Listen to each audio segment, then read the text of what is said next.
Hi guys, today I'm going to talk to you guys about this portable Dreamegg sound machine for pretty much anybody. This is actually the portable Dreamegg sound machine. So it does come with this little strap and this little loop. I just kind of put it like this.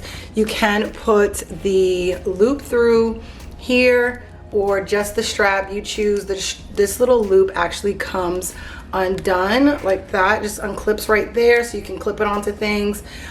It has 11 sounds on it, and this cute little swirl actually lights up. This comes in 2 different colors. There's like an orange version of this as well.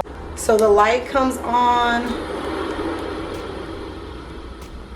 11 sounds. You have fans, natural sounds, water crashing.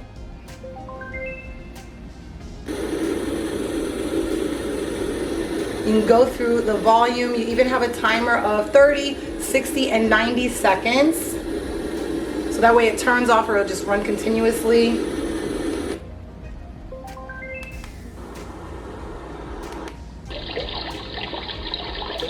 So cool, the different sounds that it has.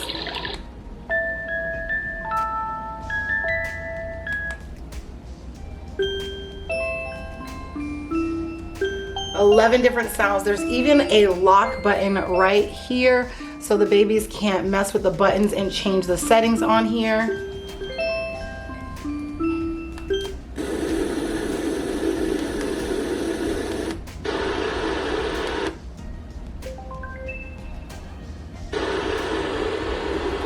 So many different sounds to soothe little ones and enjoy your night. You can turn this light on and off. So simple. You can hang this anywhere so that they can hear it and turn the volume up and down.